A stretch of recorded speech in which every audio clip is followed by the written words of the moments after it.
C'est avec beaucoup de plaisir que je vous retrouve pour ce nouveau numéro d'Hebdo Santé sur Midi 1, à la faveur de la 15e journée mondiale de lutte contre le paludisme. Eh bien, le paludisme est une maladie qui demeure une préoccupation pour les pays d'endémie sur le continent, alors que nous sommes à quelques années seulement de l'échéance 2030 pour l'atteinte des objectifs de développement durable qui demandent de mettre fin aux maladies transmissibles telles que le paludisme. Mais peut-on vraiment en finir avec cette maladie potentiellement mortelle? Et quels sont les véritables défis pour y parvenir? Nous espérons avoir des réponses donc à ces interrogations grâce à vous, docteur Tano-Omea Antoine. Bonjour docteur. Bonjour monsieur. Alors vous êtes le directeur coordonnateur du programme national de lutte contre le paludisme en Côte d'Ivoire. Merci en tout cas pour l'honneur que vous nous faites d'être sur notre plateau. C'est nous qui vous remercions parce que nous donnons l'occasion de parler paludisme à la population de Côte d'Ivoire. Merci beaucoup docteur. Nous sommes également sur ce plateau avec vous, docteur Bleu Beaumain Thérèse. Bonjour. Bonjour monsieur. Alors vous êtes chef de service communication. Toujours au programme national de lutte contre le paludisme en Côte d'Ivoire. Oui, c'est ça. D'accord.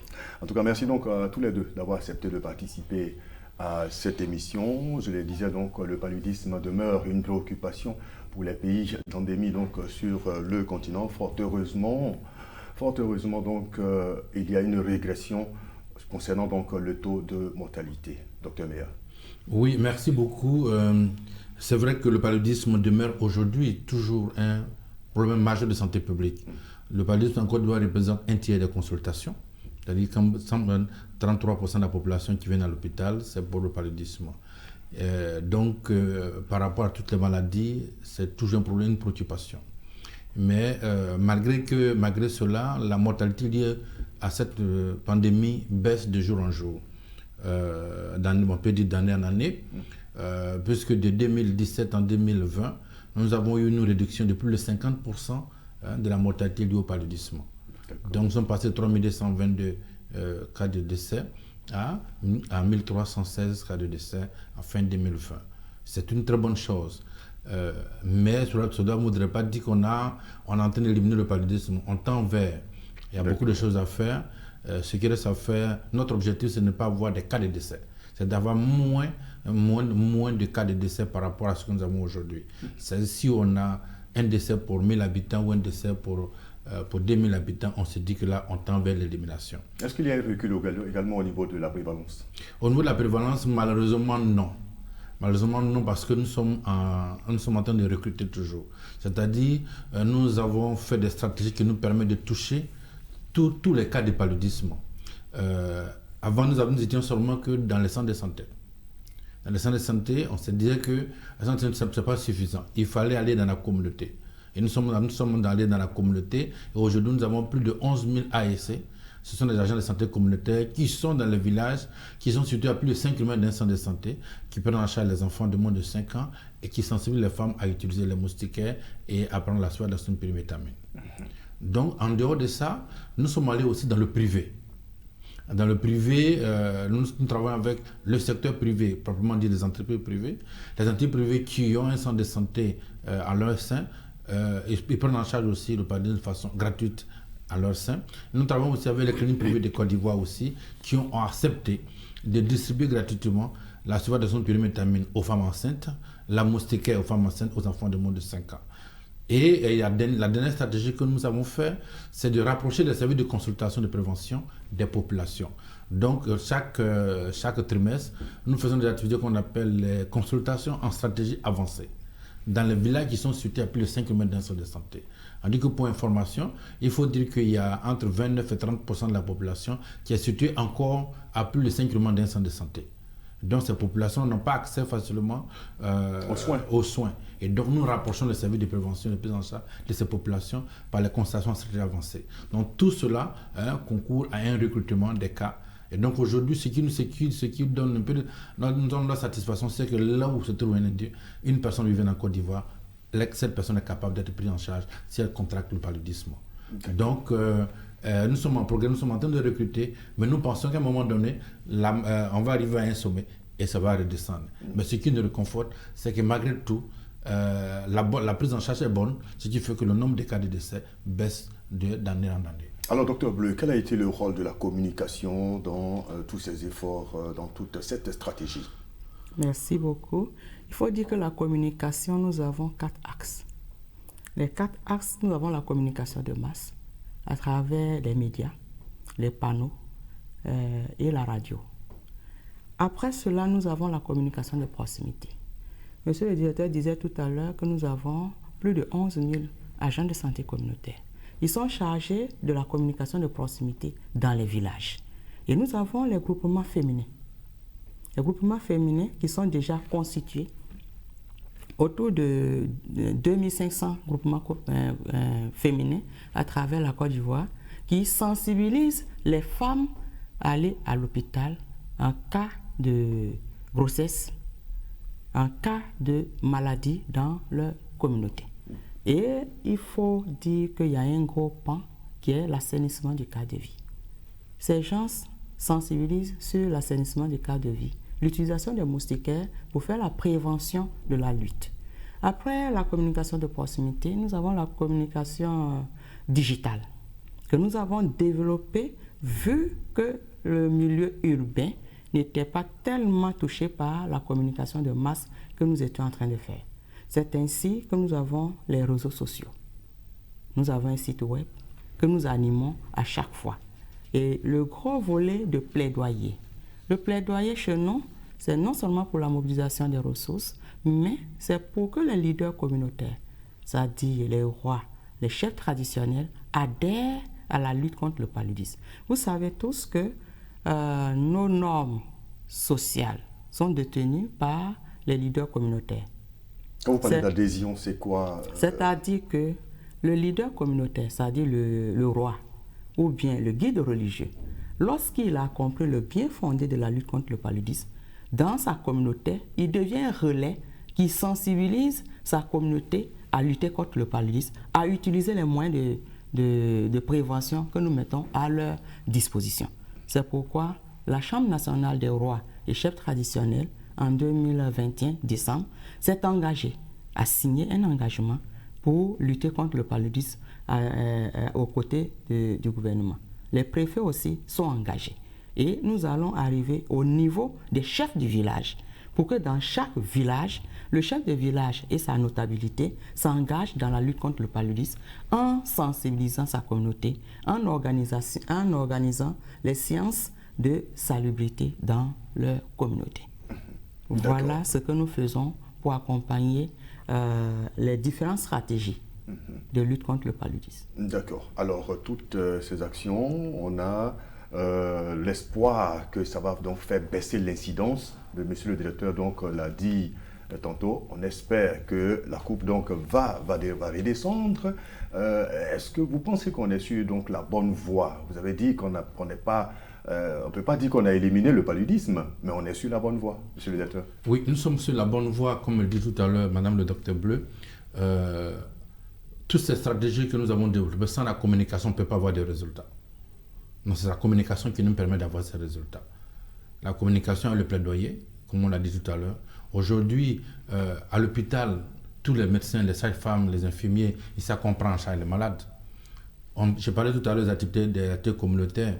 Il faut bien que quand l'ASC est dans le village, qui commence à sensibiliser, à parler aux femmes, à demander aux femmes de venir à leurs enfants, il faut bien que le chef du village soit consentant. Mais parce que ce qui est important, c'est que l'ASC a été choisi par le chef du village en consensus avec les présidents des jeunes, les présidents des femmes. Donc l'ASC qui est dans ce village-là, il est là de façon consensuelle et il est écouté par tous. D'accord, vous avez parlé des cas de consultation dû au paludisme.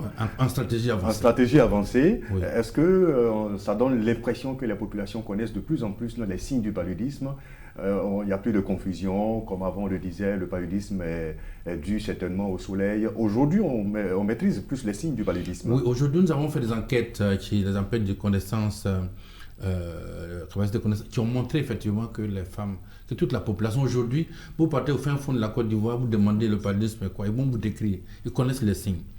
Maintenant, aujourd'hui, notre souci, même s'ils connaissent les signes maintenant, il faut qu'ils respectent maintenant les mesures de prévention. De prévention. Et dès qu'il y a les signes, il faut aller à l'hôpital. Il faut aller à l'hôpital.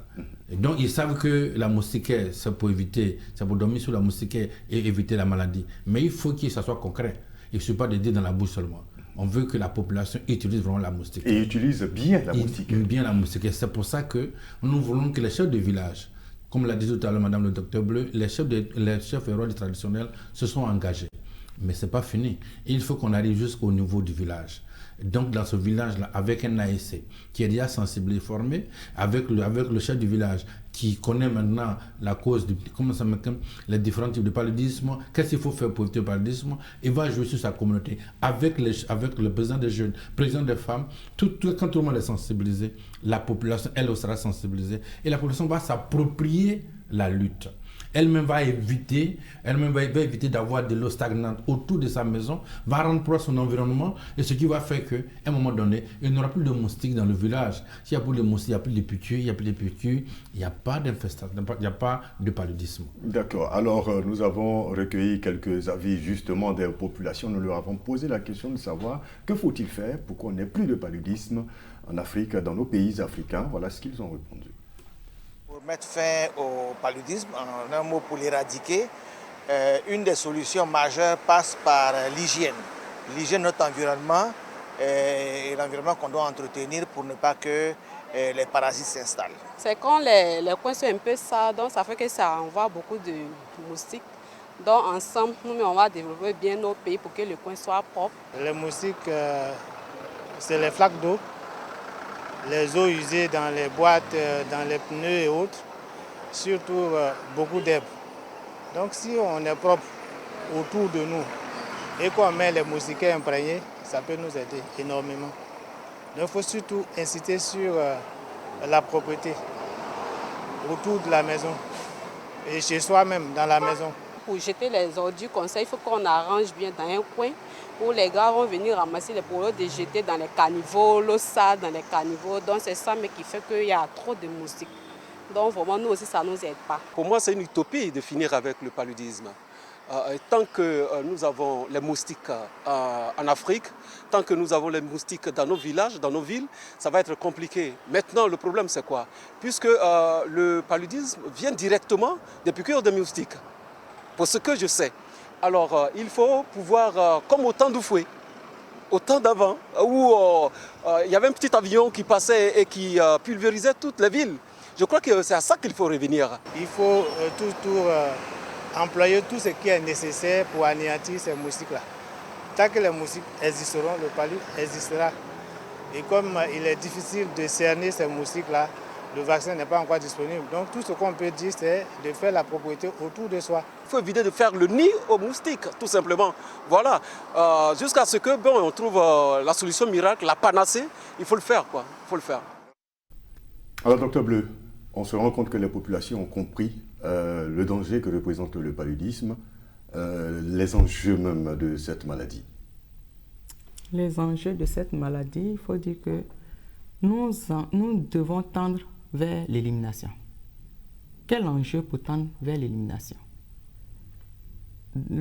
La première stratégie, c'est la prise en charge correcte. Et ça, c'est déjà fait dans les milieux hospitaliers. Tous les agents de santé sont formés et tous les agents de santé prennent en charge correctement le paludisme selon les directives. Il faut maintenant la prévention. L'enjeu primordial, la prévention est l'objet de tous ceux qui sont dans notre pays. Ça dit quoi? Il faut que chacun, dans son environnement, se dise le paludisme, je dois l'éliminer. En faisant quoi? En dormant chaque nuit sous la moustiquaire, en assainissant notre cadre de vie. Et dès qu'il y a un cas de paludisme, on va à l'hôpital. Donc, notre enjeu primaire, c'est le comportement. D'accord. Nous avons maîtrisé le moustique. On peut dire qu'on l'a maîtrisé parce qu'on étudie Si le moustique change, on a des résistances, on sait qu'il a changé, on va trouver les insecticides. Si c'est le parasite, on maîtrise le parasite, puisqu'on a les médicaments pour tuer le parasite. Mais l'homme qui est au centre, s'il n'a pas changé de comportement, s'il n'a pas adopté les comportements nouveaux, pour pouvoir lutter efficacement contre cette maladie, nous avons toujours le problème de paludisme dans notre société. Ce n'est pas le ministère de la Santé seul qui doit lutter contre le paludisme. C'est tous les ministères et c'est toute la communauté qui va s'engager. Tout à l'heure, ils ont parlé de l'insalubrité. Vous voyez que l'insalubrité engage plusieurs ministères. Par conséquent, c'est tous ces ministères-là qui doivent intégrer dans leur stratégie de lutte la lutte contre le paludisme. Ce n'est pas une histoire du ministère de la Santé uniquement. Ou du programme national de lutte contre le paludisme. Alors, vous l'avez dit, monsieur le directeur, et les populations donc sont revenues là-dessus. Tout le monde est unanime qu'il faut assainir donc son cadre de vie. Il faut donc éliminer les moustiques. Tant qu'il y aura des moustiques, il y aura donc le paludisme. Et chaque année, donc, le 25 avril, toute la communauté internationale se mobilise, se remobilise donc contre cette maladie autour d'un thème. Quel est le thème qui a été retenu pour cette édition 2022? Exploiter les innovations pour réduire la charge du paludisme dans le monde et éviter des vies. Et sauver des vies. Et donc, c'est exploiter les innovations. C'est-à-dire qu'il faut avoir aujourd'hui quel état des lieux, nous sommes à quel niveau de la lutte et qu'est-ce qu'il faut faire pour innover pour qu'on puisse atteindre cet objectif 2030. Tout à l'heure, les femmes là dans l'émission, on disait tout à l'heure qu'il faut assainir son cadre de vie, mais qu'est-ce que nous voulons innover dans ça? Il faut que les Ivoiriens adoptent un comportement nouveau, ce qu'ils ne faisaient pas avant là, il faut qu'ils acceptent de le faire. Et donc, dans cette innovation, quelles sont les nouvelles stratégies que nous allons faire pour qu'on puisse arriver à éliminer le paludisme? Par exemple, aujourd'hui, on a ce qu'on a Côte d'Ivoire, on appelle des stratifications. Quand on prend toute la Côte d'Ivoire n'est pas, toute la Côte d'Ivoire, toutes les villes de Côte d'Ivoire ne sont pas logées à la même enseigne. Il y a des zones qui sont hyper endémiques, il y a des zones qui sont faibles, avec une faible endémicité. Donc, on ne peut pas faire une lutte de façon uniforme. Il y a une base de la lutte qu'on fait de façon uniforme sur toute la Côte d'Ivoire, mais en fonction des zones où à forte endémicité, il y a des activités nouvelles qu'on y ajoute. Par exemple, nous parlons de la pulvérisation intradomiciliaire qu'on a fait dans 2 districts, à Sakassou et Nation, qui étaient les villes les plus endémiques à un moment donné. Aujourd'hui, nous faisons ce qu'on appelle la démoustication dans les zones les plus endémiques. Et donc, pour compléter tout ça... Et après le passage de vos équipes pour la démoustication, l'incidence baisse dans ces zones-là? Oui, dans ces zones-là. Je vous donne l'exemple de Jacquesville. Jacquesville, en 2016, était le district le plus endémique de Côte d'Ivoire. Nous avons fait la démoustication. Nous avons fait de camions podium, de la communication. Nous sommes allés expliquer aux populations comment reconnaître les gîtes larvaires. Parce qu'il faut que c'est pour ça aujourd'hui, ils savent que la population sait que ce sont les eaux stagnantes, les caniveaux et les pouneux et les objets creux qui regorgent de l'eau qui sont les lieux de reproduction des moustiques. Donc, une fois que la population reconnaît les gîtes larvaires, la population peut s'en débarrasser. Et quand on se débarrasse des gîtes larvaires, on n'a plus de moustiques. Et donc, parce qu'on ne pourra pas éliminer tous les moustiques du monde, même en Europe, là où le paludisme a été éradiqué, il y a encore des moustiques, mais ils ne sont pas infestants. D'accord. Ils ne sont pas infestants. Donc, il y a des moustiques. Les moustiques, on ne peut pas vivre dans un pays, dans le monde entier sans moustiques. Mais il faut vivre avec des moustiques non infectants. Non infestants, donc il n'y a pas de paludisme. Il n'y a pas de paludisme. Alors, donc, vous pensez que, nos stratégies peuvent s'adapter donc à ce thème proposé pour cette journée mondiale? Oui, cette journée mondiale ne fait que... le thème ne fait qu'enfoncer ce que déjà l'État de Côte d'Ivoire a commencé avec son nouveau plan stratégique, qui est un plan de préélimination, qui est basé sur une stratification de la lutte contre le paludisme. Aujourd'hui, la Côte d'Ivoire a stratifié la lutte contre le paludisme sur le plan épidémiologique. C'est ça, on a 4 strates en fonction de la démicité. Mais nous avons stratifié aussi l'utilisation des moustiquaires en tenant compte en tenant compte de la résistance des vecteurs aux insecticides. Ce qui fait qu'en Côte d'Ivoire, nous avons 3 types de moustiquaires que nous utilisons. Les moustiquaires, deux moustiquaires de seconde génération et les moustiquaires standards.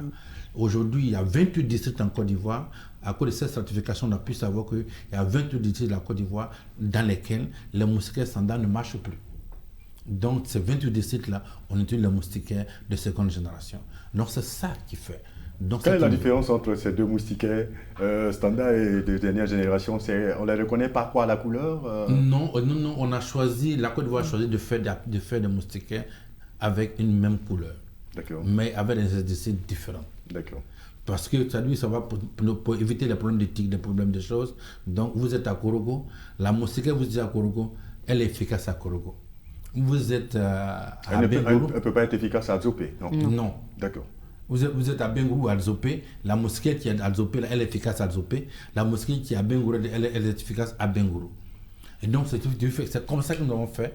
Et aujourd'hui, les moustiquaires qu'on a distribués pendant la campagne, que nous continuons de donner aux femmes enceintes, aux enfants de moins de 5 ans, elles sont efficaces là où elles sont utilisées. D'accord. Donc, ce qui fait que désormais, on n'a plus les moustiques n'arrivent plus à larguer les populations comme avant. Parce que dans les 28 districts que je viens de citer, les moustiques s'asseyaient sur les moustiquaires, puis ça ne faisait rien.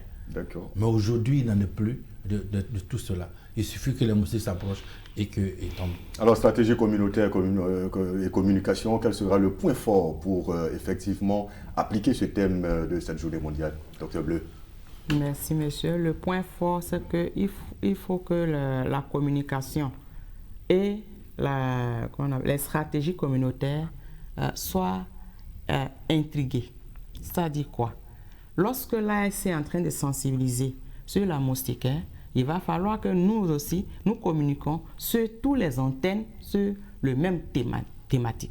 La même thématique.